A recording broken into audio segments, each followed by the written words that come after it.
Hi all, ನಮಸ್ಕಾರ ಎಲ್ಲರಿಗೂ. Welcome to show ಮತ್ತು all in one YouTube channel. ಇದು ಮಂಡೇ ವ್ಲಾಗ್ ಆಗಿರುತ್ತೆ. ನಮ್ಮ ಮನೇಲಿ ಮಂಡೇ ಅಂದರೆ ಒಂದು ಸ್ವಲ್ಪ ಸ್ಪೆಷಲ್ ಆಗಿ ಪೂಜೆ ಮಾಡ್ತೀವಿ. ಅಂದರೆ ಪ್ರತಿದಿನ ಮಾಡಲ್ಲ ಅಂತ ಏನಿಲ್ಲ, ದಿನಾಲೂ ಮಾಡ್ತೀವಿ. ಅದರಲ್ಲಿ ಮಂಡೇ ಒಂಚೂರು ದೇವ್ರ ಮನೆಯೆಲ್ಲ ಕ್ಲೀನ್ ಮಾಡಿ, ದೇವ್ರನ್ನ ಕ್ಲೀನ್ ಮಾಡಿ ಎಲ್ಲ ನೀಟಾಗಿ ತೊಳೆದು ಆಮೇಲೆ ಪೂಜೆ ಎಲ್ಲ ಜೋರಾಗಿ ಮಾಡ್ತೀವಿ. ಆಮೇಲೆ ದೇವ್ರ ಮನೇಲಿ ಎಣ್ಣೆ ದೀಪ ಜೊತೆಗೆ ತುಪ್ಪದ ದೀಪವನ್ನು ಹಚ್ತೀನಿ. ತುಪ್ಪದ ದೀಪ ಸೋಮವಾರ, ಶುಕ್ರವಾರ ಮತ್ತು ಅಮಾವಾಸ್ಯೆ, ಹುಣ್ಣಿಮೆಗೆ ಈ ಥರ ಹಬ್ಬ ಈ ಥರ ಏನಾದರೂ ಇದ್ದರೆ ಮಾತ್ರ ಹಚ್ಚೋದು. ಆಮೇಲೆ ಧೂಪ, ಅಗರಬತ್ತಿ ಇದನ್ನೆಲ್ಲ ಹಚ್ಕೊಂಡು ಹೂವುಗಳನ್ನು ಏರಿಸ್ಕೊಂಡು ಪೂಜೆನ ಮುಗಿಸ್ಕೋತೀನಿ. ಪೂಜೆ ಎಲ್ಲ ಆದಮೇಲೆ ನನ್ನ ಚಿಕ್ಕ ಮಗನಿಗೆ ದೇವ್ರಿಗೆ ನಮಸ್ಕಾರ ಮಾಡು ಅಂತಂದರೆ ಎಷ್ಟು ಚೆನ್ನಾಗಿ ನಮಸ್ಕಾರ ಮಾಡ್ತಿದ್ದ ನೋಡಿ. ವಿಭೂತಿ ಎಲ್ಲ ಹಚ್ಕೊಂಡು ನಗಾಡ್ಕೊಂಡು ದೇವರಿಗೆ ಕೈ ಮುಗಿತಾ ಇದ್ದ ಅವನು.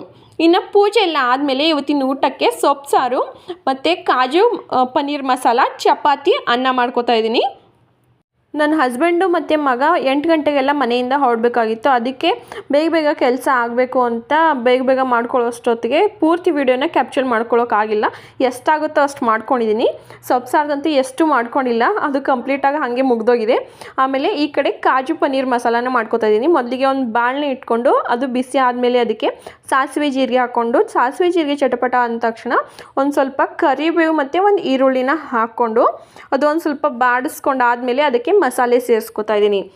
ಮಸಾಲೆಗೆ ನಾನಿಲ್ಲಿ ಒಂದು ಈರುಳ್ಳಿ, ಒಂದು ಟೊಮೆಟೊ ಮತ್ತು ಒಂದು 8ರಿಂದ 10 ಕಾಜು ಮತ್ತು 6ರಿಂದ 7 ಸಿಪ್ಪೆ ಸುಲಿದ ಬೆಳ್ಳುಳ್ಳಿಯನ್ನು ನೀಟಾಗಿ ಎಣ್ಣೆಯಲ್ಲಿ ಫ್ರೈ ಮಾಡಿಕೊಂಡು ಅದನ್ನು ಮಿಕ್ಸಿಗೆ ಹಾಕ್ಕೊಂಡು ರುಬ್ಕೊಂಡಿದ್ದೀನಿ.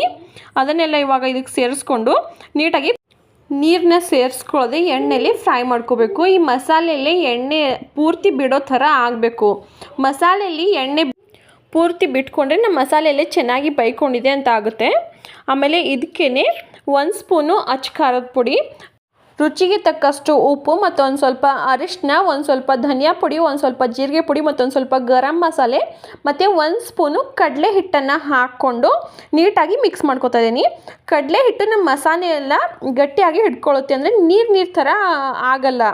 ಅದಕ್ಕೇ ಇದನ್ನೆಲ್ಲ ಹಾಕ್ಕೊಂಡು ಒಂದು ಸಲ ನೀಟಾಗಿ ಫ್ರೈ ಮಾಡಿಕೊಂಡು ಅದೇ ಮಿಕ್ಸಿ ಜಾರ್ಗೆ ಒಂದು ಸ್ವಲ್ಪ ನೀರನ್ನ ಹಾಕ್ಕೊಂಡು ಇದಕ್ಕೆ ಸೇರಿಸ್ಕೊತಾ ಇದ್ದೀನಿ. ನಮಗೆ ಎಷ್ಟು ಬೇಕೋ ಅಷ್ಟು ನೀರನ್ನ ಸೇರಿಸ್ಕೋಬೋದು. ಗಟ್ಟಿಯಾಗಬೇಕಂದ್ರೆ ಒಂದು ಸ್ವಲ್ಪ ಕಡಿಮೆ ನೀರನ್ನು ಸೇರಿಸ್ಕೋಬೋದು.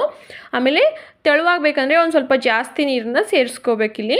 ನೀರು ಸೇರಿಸ್ಕೊಂಡಾದ್ಮೇಲೆ ಅದನ್ನು ಒಂದು 5 ನಿಮಿಷ ಬೇಯಿಸ್ಕೋಬೇಕು. ಅಂದರೆ ಹಸಿ ವಾಸನೆ ಹೋಗೋವರೆಗೂ ಇದನ್ನೆಲ್ಲ ನೀಟಾಗಿ ಮಸಾಲೆನೆಲ್ಲ ಬೇಯಿಸ್ಕೊತಾ ಇದ್ದೀನಿ. ನಾನು ಸಿಂಪಲ್ಲಾಗಿ ಎಲ್ಲರೂ ಮಾಡೋ ಥರನೇ ಕಾಜು ಪನ್ನೀರ್ ಮಸಾಲನ ಮಾಡ್ಕೊತಾ ಇದ್ದೀನಿ. ಇದರಲ್ಲೇನು ಸ್ಪೆಷಲ್ ಅಂತ ಏನಿಲ್ಲ. ಆಮೇಲೆ ಇದಕ್ಕೆ ಕಾಜು ಪನ್ನೀರ್ ಫ್ರೈ ಮಾಡಿಟ್ಕೊಂಡಿದ್ನಲ್ಲ ಅದನ್ನು ಇದಕ್ಕೆ ಸೇರಿಸ್ಕೊತಾ ಇದ್ದೀನಿ. ಮತ್ತು ಇದಕ್ಕೆ ಒಂದು ಸ್ವಲ್ಪ ಕ್ರೀಮ್ ಹಾಕಬೇಕಾಗುತ್ತೆ. ನಾನು ಅಂಗಡಿಯಿಂದ ಯಾವ ಕ್ರೀಮು ತರಲ್ಲ ಅಷ್ಟೊಂದೇನು ಹೆಚ್ಚಾಗಿ. ಮನೇಲಿ ಹಾಲು ಕಾಸ್ತೀವಲ್ಲ ಅದ್ರ ಮೇಲೆ ಬರುತ್ತಲ್ಲ ಕೆನೆ, ಅದನ್ನೆಲ್ಲ ತೆಗೆದಿಟ್ಕೊಂಡು ಅದನ್ನೇ ಇಲ್ಲಿ ನಾನಿವಾಗ ಸೇರಿಸ್ಕೊತಾ ಇದ್ದೀನಿ. ಒಂದು 3-4 ಸ್ಪೂನ್ ಆಗೋಷ್ಟು ಕ್ರೀಮ್ನ ಇದಕ್ಕೆ ಸೇರಿಸ್ಕೊತಾ ಇದ್ದೀನಿ.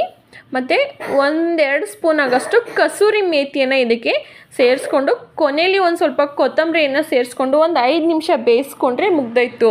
ಟೇಸ್ಟಿಯಾಗಿರೋ ಕಾಜು ಪನ್ನೀರ್ ಮಸಾಲ ರೆಡಿ ಆಗೇ ಬಿಡುತ್ತೆ.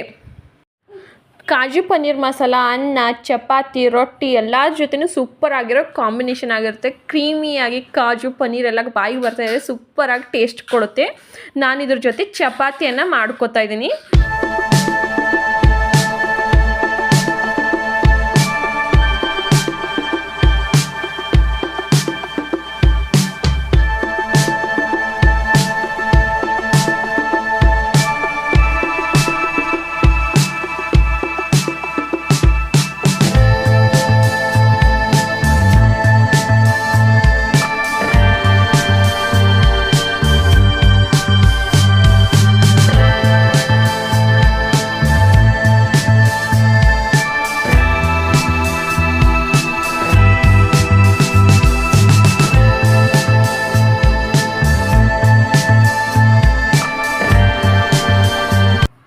ಮಗನ ಸ್ಕೂಲ್ ರಜೆ ಇದ್ದರೆ ಮಾತ್ರ ಲೇಟಾಗಿ ಎದ್ದೇಳೋದು, ತಿಂಡಿ ಊಟ ಎಲ್ಲ ಲೇಟಾಗೇ ಆಗುತ್ತೆ. ಅವತ್ತು ಪೂರ್ತಿ ದಿನ ಕಳೆದೋಗುತ್ತೆ, ಆದರೆ ಕೆಲಸ ಮಾತ್ರ ಕಂಪ್ಲೀಟ್ ಆಗೋಲ್ಲ. ಅದೇ ಥರ ಸ್ಕೂಲ್ ಇದ್ದರೆ ಬೆಳಗ್ಗೆ ಬೇಗ ಎದ್ದೇಳ್ತೀವಲ್ಲ, ಅಷ್ಟರಲ್ಲಿ ಅವ್ರು ಹೋಗೋಷ್ಟರಲ್ಲಿ ಊಟ ತಿಂಡಿ ಎಲ್ಲ ರೆಡಿ ಮಾಡ್ತೀವಿ. ಅವರು ಊಟ ತಿಂದು ಡಬ್ಬ ತೊಗೊಂಡು ಹೋಗ್ತಾರೆ ಅಪ್ಪ ಮಗ. ಇನ್ನು ಚಿಕ್ಕವನು ಅವನಿಗೆ ಊಟ ಎಲ್ಲ ಆದಮೇಲೆ ಅವ್ರ ಜೊತೆ ಊಟ ಎಲ್ಲ ಮುಗಿಸ್ಕೊಂಡು ಅವ್ರು ಹೋದ ತಕ್ಷಣ ಮಲ್ಕೊಂಡು ಬಿಡ್ತಾನೆ. ಇವಾಗ ನಂದು ಬೆಳಗ್ಗೆ 10 ಗಂಟೆ ಆಗಿದೆ. ತಿಂಡಿ ಊಟ ಎಲ್ಲ ಮುಗಿಸ್ಕೊಂಡು ದೇವ್ರ ಪೂಜೆ ಎಲ್ಲ ಮುಗಿಸ್ಕೊಂಡು ಪೂರ್ತಿ ಕೆಲಸ ಎಲ್ಲ ಮುಗ್ದೋಗಿದೆ. ಇನ್ನು ನನ್ನ ಚಿಕ್ಕ ಮಗ 2 ಅವರ್ ಅಂತೂ ಮಲ್ಕೋತಾನೆ. ಅಷ್ಟರಲ್ಲಿ ಸುಮ್ಮನೆ ಕೂರೋಕ್ಕೂ ಆಗಲ್ಲ, ಟಿ ವಿ ಅಂತೂ ಜಾಸ್ತಿ ನೋಡೋಕ್ಕೂ ಆಗಲ್ಲ, ಬೇಜಾರಾಗುತ್ತೆ. ಅದಕ್ಕೆ ಆ ಟೈಮಲ್ಲಿ ಆ 2 ಅವರಲ್ಲಿ ಏನಾದರೂ ಮಾಡಬೇಕಂತ ದಿನ ಇಷ್ಟೊತ್ತಲ್ಲಿ ಏನಾದರೂ ಮಾಡ್ಕೊಂಡಿರ್ತೀನಿ. ಅದೇ ಥರ ಇವತ್ತು 2 ಲಗಿನ್ಸ್ ಇರುತ್ತಲ್ಲ, ಆ ಥರ ಲಗಿನ್ಸ್ನ ಇಟ್ಕೊಂಡು ಒಂದು ಮ್ಯಾಟ್ ಹಾಕೋತಾ ಇದ್ದೀನಿ. ಹಳೆ ಲಗಿನ್ಸು ಹಾಳಾಗುತ್ತೆ ಅಂತ ಬಿಸಾಕ್ತೀವಲ್ಲ, ಆ ಥರ ಲಗಿನ್ಸ್ನ ಇಟ್ಕೊಂಡು ನಾನಿಲ್ಲಿ ತುಂಬಾ ಸುಂದರವಾಗಿರೋ, ಅದು ಹಳೆ ಬಟ್ಟೆಯಿಂದ ಹಾಕಿರೋದಂತನೂ ಗೊತ್ತಾಗಲ್ಲ, ಅಷ್ಟು ಚೆನ್ನಾಗಿ ಅನಿಸುತ್ತೆ ಆ ಮ್ಯಾಟು. ಆ ಥರ ಮ್ಯಾಟ್ನ ಹಾಕ್ಕೊಂಡು ನಾವು ಅಂಗಡಿಯಲ್ಲೂ ಸಿಗುತ್ತೆ, ತುಂಬಾ ಡಿಸೈನಲ್ಲಿ ವೆರೈಟಿಯಾಗಿ ಸಿಗುತ್ತೆ. ಆದರೆ ನಾವು ಮನೇಲೇ ಮಾಡಿರ್ತೀವಲ್ಲ, ಆ ಖುಷಿನೇ ಬೇರೆ. ಅಂಗಡಿಲಿ ತಂದಾಗ ನಾವು ಅದನ್ನು ಯೂಸ್ ಮಾಡುವಾಗ ಆಗೋ ಖುಷಿಗಿಂತ ನಾವೇ ಈ ಥರ ಮನೇಲಿ ಏನಾದರೂ ಮಾಡಿಕೊಂಡು ಅದನ್ನು ಯೂಸ್ ಮಾಡ್ಕೊಂಡಿದ್ರೆ ಎಷ್ಟು ಖುಷಿ ಆಗುತ್ತಲ್ವ. ನಾನು ಹಾಗೆ ಏನೇನು ಬರುತ್ತೋ ಅದನ್ನೆಲ್ಲ ಟ್ರೈ ಮಾಡಿಕೊಂಡು ಹೆಚ್ಚಾಗಿ ನಾನು ಜಾಸ್ತಿ ಎಲ್ಲ ಮನೇಲೇ ಮಾಡ್ಕೋತೀನಿ. ಬನ್ನಿ ಇವಾಗ ಹಳೆ ಲಗಿನ್ಸಿಂದ ಮ್ಯಾಟ್ನ ಹೇಗೆ ಮಾಡೋದಂತ ತೋರಿಸ್ಕೊಡ್ತೀನಿ. ಈ ಮ್ಯಾಟ್ ಮಾಡೋಕ್ಕೆ 2 ಲಗಿನ್ಸು ಮತ್ತು ಒಂದು ವೇಲು ಅಥವಾ ಸೀರೆದ ಒಂದು ಚೂರು ಭಾಗ ಈ ಥರ ಏನಾದರೂ ಬೇಕಾಗುತ್ತೆ. ಆ 2 ಲಗಿನ್ಸ್ನ ತೊಗೊಂಡು 1 ಇಂಚ್ ಅನ್ನೋ ಥರ ನಾನಿಲ್ಲಿ ಕಟ್ ಮಾಡ್ಕೊತಾ ಇದ್ದೀನಿ. ನೋಡಿ, ಇಲ್ಲಿ ಕಟ್ ಮಾಡ್ಕೊಂಡಿದ್ದೀನಿ ಆಲ್ರೆಡಿ. ನಾನು 2 ತೊಗೊಂಡಿದ್ದೀನಿ, 2 ಕಲರ್ ತೊಗೊಂಡಿದ್ದೀನಿ. ನನ್ನ ಹತ್ರ ಹಾಳಾಗಿರೋದು ಇವೆರಡು ಕಲರ್ ಇದ್ದು, ಅದಕ್ಕೆ ಈ 2 ಕಲರ್ ಲಗಿನ್ಸ್ನ 1 ಇಂಚ್ ಅನ್ನೋ ಥರ ಕಟ್ ಮಾಡ್ಕೊಂಡು ಇಟ್ಕೊಂಡಿದ್ದೀನಿ. ಮತ್ತು ಒಂದು ವೇಲಿತ್ತು, ಆ ವೇಲ್ನ ತೊಗೊಂಡಿದ್ದೀನಿ. ಇದಕ್ಕೆ ಸೇಫ್ಟಿ ಪಿನ್ ಹಾಕೋತಾ ಇದ್ದೀನಿ ಒಂದು ತುದಿಗೆ. ನೋಡಿ, ಇಲ್ಲಿ ಹಾಕ್ಕೊಂಡಿದ್ದೀನಿ ನಾನು. ಒಂದು ತುದಿಗೆ ಸೇಫ್ಟಿ ಪಿನ್ ಹಾಕ್ಕೊಂಡು ಆಮೇಲೆ ಇನ್ನೊಂದು ತುದಿನ ನಮ್ಮ 4 ಬೆಳೆಗೆ ಈ ಥರ ಸುತ್ಕೋತಾ ಇದ್ದೀನಿ. ಒಂದು 3 ಇಂದ 4 ಸುತ್ತು ಬೇಕಾದರೂ ನೀವು ಇಲ್ಲಿ ಸುತ್ಕೋಬೋದು. ಸುತ್ಕೊಂಡಾದಮೇಲೆ ಆ ಸುತ್ತು ಒಳಗಡೆಯಿಂದ ಸೇಫ್ಟಿ ಪಿನ್ನ ಹಾಕ್ಕೊಂಡು ಆ ಕಡೆ ತಗೊಂಡ್ರೆ ಒಂದು ನಾಟ್ ಥರ ಆಗುತ್ತೆ. ಇದೇ ಥರ ನಾಟು ಫುಲ್ ಆ ಸರ್ಕಲ್ ಆಗೋವರೆಗೂ ನಾವು ಹಾಕ್ಕೋಬೇಕು. ನೋಡಿ, ಇಲ್ಲಿ ನಾನು ಹಾಕೋತಾ ಇದ್ದೀನಿ.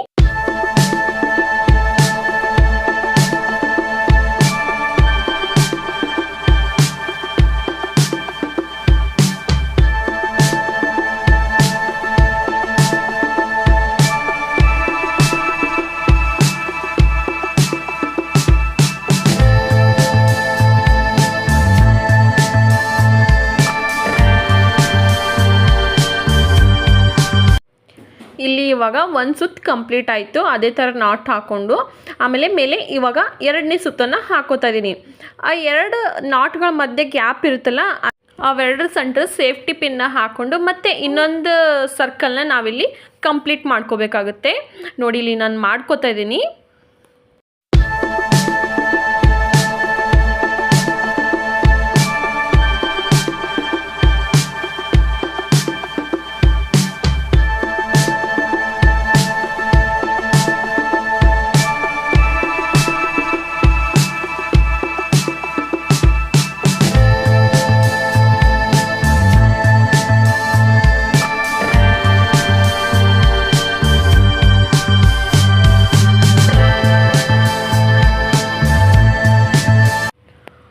ಆಮೇಲೆ ಅಲ್ಲಿ ಬಟ್ಟೆ ಏನಾದರೂ ಖಾಲಿ ಆದರೆ, ಕಂಪ್ಲೀಟ್ ಆದರೆ ಇನ್ನೊಂದು ಬಟ್ಟೆನ ನಾವಲ್ಲಿ ಜೋಡಿಸ್ಕೋಬೇಕಾಗುತ್ತೆ ಸೂಜಿ ದಾರದ ಸಹಾಯದಿಂದ.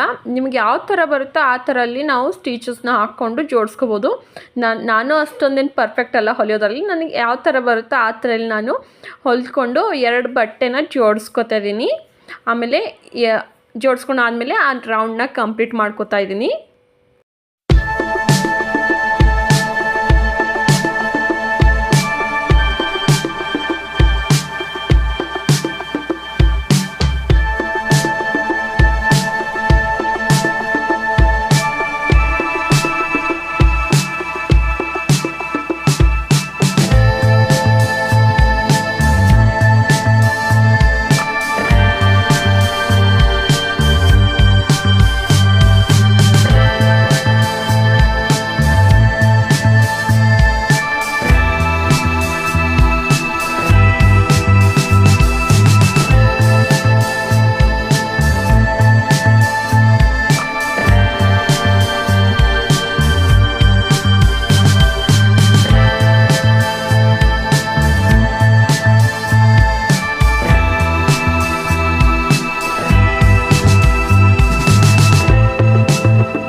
ಇನ್ನೊಂದು ಬಟ್ಟೆ ತೊಗೋತೀವಲ್ಲ ನಾವು, ಅದಕ್ಕೇನು ಹೊಲಿಯೋ ಅವಶ್ಯಕತೆ ಇಲ್ಲ. ಅದು ಈ ನಾಟ್ಗಳ ಮಧ್ಯೆ ಗಟ್ಟಿಯಾಗಿ ಕೂತ್ಕೊಳ್ಳುತ್ತೆ. ಆ ಬಟ್ಟೆ ಸ್ಟಾರ್ಟ್ ಮಾಡಿದ್ಮೇಲೆ 4 ಸುತ್ತನ್ನ ಕಂಪ್ಲೀಟ್ ಮಾಡ್ಕೋತಾ ಇದ್ದೀನಿ. ಹಾಗೆ ಅಂದರೆ 4 ಸುತ್ತಿಗೆ ಒಂದೊಂದೇ ಕಂಬಗಳನ್ನು ಹಾಕ್ಕೊಂಡು ಕಂಪ್ಲೀಟ್ ಮಾಡಿಕೊಂಡು, ಇನ್ನು 5ನೇ ಸುತ್ತಿಗೆ ಪ್ರತಿಯೊಂದು ಗ್ಯಾಪ್ಗಳ ಮಧ್ಯೆ 2 ಕಂಬಗಳನ್ನು ಹಾಕೋತಾ ಇದ್ದೀನಿ. ನೋಡ್ಬೋದು ನೀವು, ಆ ಗ್ಯಾಪ್ಗಳ ಸೆಂಟರ್ ಹಾಕೋತಾ ಇದ್ದೀನಿ. ಒಂದರಲ್ಲಿ 2 ಕಂಬನ ಹಾಕೋತಾ ಇದ್ದೀನಿ. ಇದೇ ಥರ 2 ಕಂಬದ್ದು 3 ಲೈನ್ನ ನಾವಿಲ್ಲಿ ಕಂಪ್ಲೀಟ್ ಮಾಡಬೇಕು, ಅಂದರೆ 3 ಸುತ್ತನ್ನ ಕಂಪ್ಲೀಟ್ ಮಾಡಬೇಕು.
ನಂದಿಲ್ಲಿ 2 ಕಂಬದ್ದು 3 ಸುತ್ತು ಕಂಪ್ಲೀಟ್ ಆಗಿದೆ. ಇವಾಗ ನೆಕ್ಸ್ಟ್ 3 ಕಂಬದ್ದು 3 ಸುತ್ತನ್ನ ಕಂಪ್ಲೀಟ್ ಮಾಡ್ಕೋತಾ ಇದ್ದೀನಿ. ಅಂದರೆ 2 ಆದಮೇಲೆ 3, 3 ಆದಮೇಲೆ 4, 4 ಆದಮೇಲೆ 5, ಇದೇ ಥರ ಎಲ್ಲನೂ 3 ಸುತ್ತು ಕಂಪ್ಲೀಟ್ ಮಾಡ್ಕೋಬೇಕಾಗುತ್ತೆ. ಇಲ್ಲಿ ನಾವು ನೋಡ್ಬೋದು, ನೀವು ಇಲ್ಲಿ ಮ್ಯಾಟು ಆಲ್ರೆಡಿ ಎಷ್ಟು ಚೆನ್ನಾಗಿ ಕಾಣಿಸ್ತಾ ಇದೆ ಅಂತ.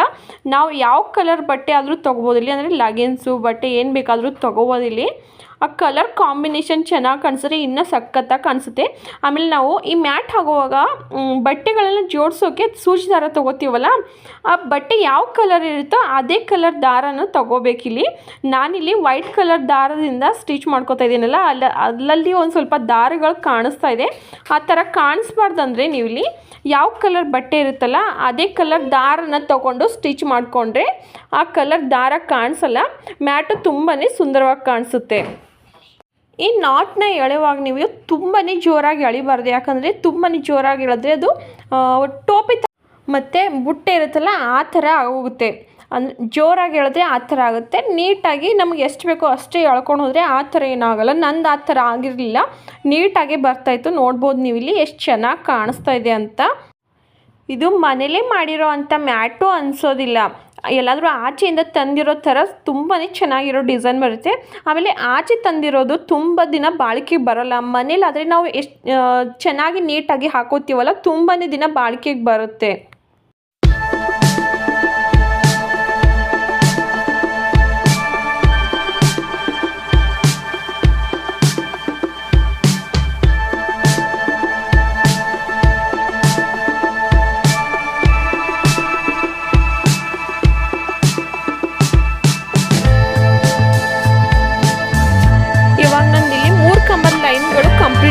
ಅಂದರೆ 3 ಸುತ್ತು ಕಂಪ್ಲೀಟ್ ಆಗಿದೆ. ಇವಾಗ 4 ಕಂಬದ್ದು 3 ಸುತ್ತು ಹಾಕೋತಾ ಇದ್ದೀನಿ. ನಿಮಗೆ ಮ್ಯಾಟು ಎಷ್ಟು ದೊಡ್ಡದು ಬೇಕನ್ಸುತ್ತೋ ಅಲ್ಲಿ ನೀವು ಇಲ್ಲಿ ಸುತ್ತುಗಳನ್ನು ಹಾಕೋಬೋದು. ಅಂದರೆ 2, 3 ಈ ಥರ. ನಾನು ಮೀಡಿಯಮ್ ಸೈಜ್ ಮ್ಯಾಟ್ನ ಹಾಕ್ಕೋತಾ ಇದ್ದೀನಿ. ಅದಕ್ಕೆ ಎಲ್ಲನೂ 3 ಸುತ್ತೇ ಹಾಕ್ಕೋತಾ ಇದ್ದೀನಿ. ಆಮೇಲೆ ಜಾಸ್ತಿ ಆದರೂ ಆವಾಗಲೇ ಹೇಳಿದ್ನಲ್ಲ ಬುಟ್ಟೆ ಥರ ಆಗುತ್ತೆ, ಟೋಪಿ ಥರ ಅಂತ. ಅದಕ್ಕೆ ನಾನಿಲ್ಲಿ ಮೀಡಿಯಮ್ ಆಗಿ ಹಾಕ್ಕೋತಾ ಇದ್ದೀನಿ.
ಇವಾಗ ನಂದು 4 ಸುತ್ತು ಕಂಪ್ಲೀಟ್ ಆಗಿದೆ. ಮತ್ತು ಬ್ಲ್ಯಾಕ್ ಕಲರ್ ನನ್ನ ಹತ್ರ ಲಗಿನ್ಸ್ ದಾರನೂ ಖಾಲಿಯಾಗಿದೆ. ಅದಕ್ಕೆ ಇಲ್ಲಿ ನಾನು ಇನ್ನೊಂದು ಕಲರು ಜೋಡಿಸ್ಕೊಂಡು ಸೇಮ್ ಅದೇ ಥರ 4 ಆದಮೇಲೆ 5 ಕಂಬದ್ದು 3 ಸುತ್ತು ಕಂಪ್ಲೀಟ್ ಮಾಡ್ಕೋತಾ ಇದ್ದೀನಿ.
ನೋಡ್ಬೋದು ನೀವು ಇಲ್ಲಿ ಎಷ್ಟು ಚೆನ್ನಾಗಿ ಬಂದಿದೆ ಅಂತ. ಆಮೇಲೆ ಈ ಮಿಕ್ಕಿರೋ ಬಟ್ಟೆನ ಕಟ್ ಮಾಡಿಕೊಂಡು ಸೂಜಿ ದಾರ ಸಹಾಯದಿಂದ ಅಲ್ಲೇ ಮಡಚ್ಕೊಂಡು ಹಿಂದ್ಗಡೆ ಹೊಲ್ಕೊಂಡ್ರೆ ಮುಗ್ದೋಯ್ತು. ಆರಾಮಾಗಿ ಮನೇಲೇ 1-2 ಅವರಲ್ಲೇ ಈ ಮ್ಯಾಟು ರೆಡಿ ಮಾಡ್ಕೋಬೋದು. ಇದಕ್ಕೇನು ಜಾಸ್ತಿ ಸಮಯನೂ ಬೇಕಾಗಿಲ್ಲ, ಜಾಸ್ತಿ ವಸ್ತುನೂ ಬೇಕಾಗಿಲ್ಲ. ಮನೇಲೇ ವೇಸ್ಟ್ ಅಂತ ಬಿಸಾಕ್ತೀವಲ್ಲ ಅಂಥ ಬಟ್ಟೆಗಳನ್ನ ಇಟ್ಕೊಂಡು ಇಷ್ಟು ಬ್ಯೂಟಿಫುಲ್ ಆಗಿರೋ ಮ್ಯಾಟ್ನ ಮಾಡಿಕೊಂಡ್ರೆ ಮುಗ್ದೇ ಹೋಗುತ್ತೆ.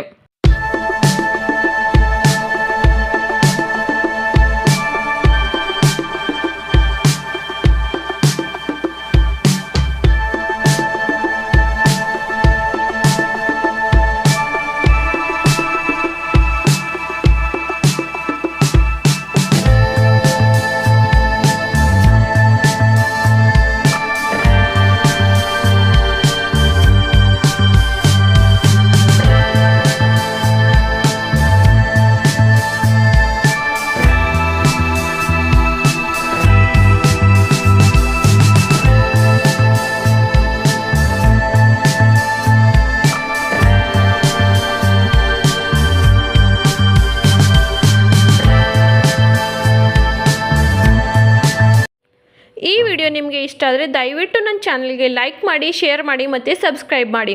ನನ್ನ ಚಾನಲ್ ನೇಮ್ ಬಂದುಬಿಟ್ಟು ಶೋಮತಾ all in one YouTube channel ಅಂತ. Thank you for watching.